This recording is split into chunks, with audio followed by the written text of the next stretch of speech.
you had 100 people at the Ritz Carlton. 70.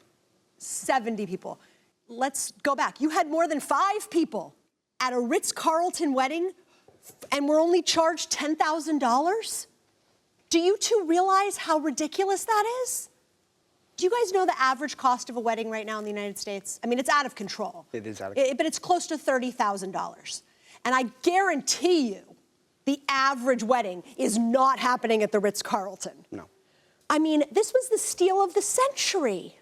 To have a wedding at the Ritz Carlton with an open bar? I mean, my God, how did you make that happen? Pulled in a lot of favors. Why? Because the catering and event planning in Portland, Oregon is a very small community. So I said, I have these gentlemen who are friends of mine, and I really need you to make this, like, rock it out. I need you to be like, Big Mama's coming. We're going to make it beautiful. And I called in favors. And I had people who didn't get paid that were doing the valet. I had people, friends of mine, in the building that came and set stuff up and took stuff down so that their day could be freaking amazing. And you did that just because you're friends with them? I thought we were friends. I did not. They're not my friends. Yeah. They used my kindness as weakness. I have a feeling that this is because of your friends and family who didn't want to come up with the other half.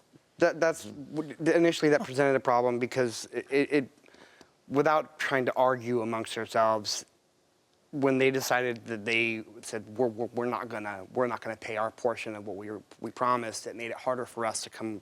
Of course, and I understand that, but let me tell you, your beef should be with them, not with her, because that's really lame, for lack of a better word, of them. Right? This was a lovely event. I saw the pictures. I mean, this was wonderful. And it's at a venue that most people couldn't dream of having a wedding at for a price that most people couldn't dream of ever paying.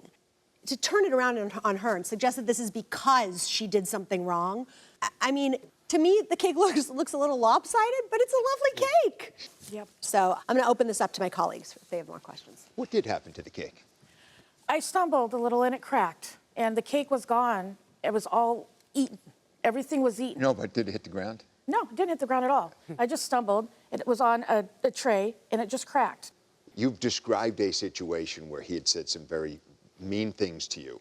When does that happen? Was it after you saw the cake or after she argued? After we finally got set up and the cake was finally placed at the table and everybody was finally seated and the event was starting, she and I went to the side of the room. We went out of the main room, and then we spoke, and it was just a nasty argument. It was really nasty. I won't repeat what we said, but it was pretty bad. Eric, you want to say something? You've been pretty quiet. The whole event, whether the cake or not, I mean, we paid for 2 hours. With her being late, I mean, that's cutting into our time already.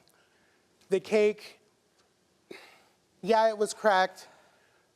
Look at that outside. She said there's fondant. That outside of that fondant looks terrible. You know, those flowers look like she got them at Dollar Tree.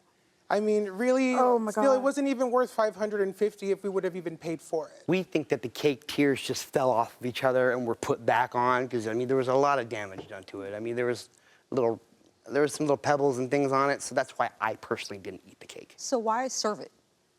Clearly, people ate it, right? Anything else? So you're going to feed people what you thought hit the ground. She tried to clean it off.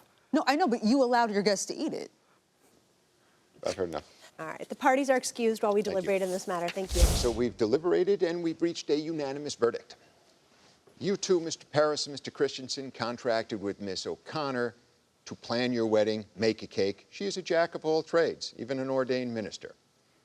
And as we can see from the wedding cake, maybe not a master of all of her trades. However, other than the wedding cake, everything that woman did for you was a spectacular anniversary party. She did the flowers. She comped you a room at the Ritz Carlton. She got the cocktails, the food, organized it all. And by all accounts, it went off spectacularly. And because there were problems with the cake, you used that as an excuse to not pay her for all her other services. That was nothing more than an excuse. Therefore, verdict is in favor of the plaintiff for $5,000. Not giving. Thank you. Court is adjourned. Pay me, You can baby, step pay me. outside. Pay me. Pay me. Ooh, yeah.